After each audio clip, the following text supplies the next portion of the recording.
Hello， 大家好，我是殷志远。这一阵子呢，我在翻译 MakeUpBlue 的脚本集。那这个脚本集呢，数量非常的庞大，那也让我开始在思考说，有没有办法能够快速的找到某一个我想要的脚本或者是外挂，然后可以很快的执行我想要的工具。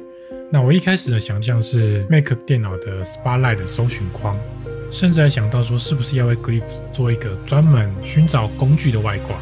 那我上了官方论坛去搜寻了一下之后，发现有人提供了一个 Mac 系统专用的小技巧，这里呢我就来分享给大家。在 Mac 里面呢，其实有个非常快的方法可以找到上面这个选单列里面的所有的项目，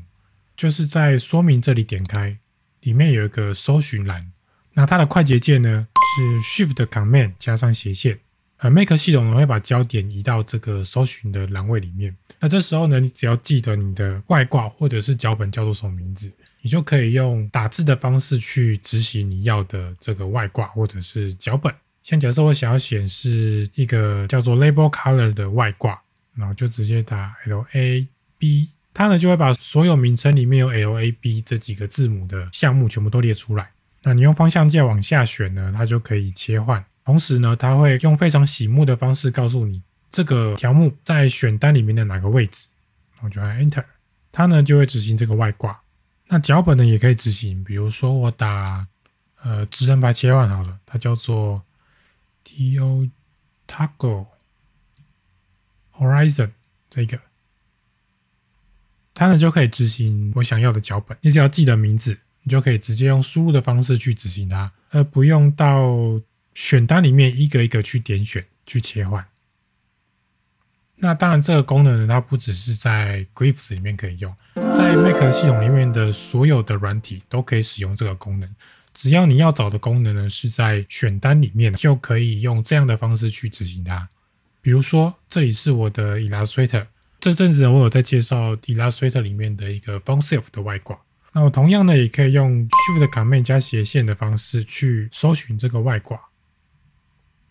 并且呢执行它，一样呢也是可以顺利执行的，所以这是一个非常好用的功能，就推荐给大家。那唯一有一个需要注意的地方是，这个工具呢它只认你选单里面显示的名称，所以假设你在选单里面的名字是中文的话，那你就要打中文它才搜寻得到。OK， 以上呢就是这一次的分享。那这次分享呢主要就是介绍给大家快速的寻找你要的工具。像我们在一个软体里面使用久了之后呢，就会初学的时候还好，但是在使用的时间长了之后呢，你会开始去寻找各式各样的工具、外挂或者是脚本。那你选单里面的项目呢就会越来越多。那这时候呢，除了用快捷键的方式去设定它之外，有一些工具是在特殊情况之下偶尔才会用一次的话，我们就比较不会去设定快捷键。那这时候呢，你又突然想要寻找的时候，就可以使用这个搜寻执行的功能，很快的去找到你想要执行的功能。那这次呢，就把这个功能介绍给大家，节省大家寻找工具的时间。OK，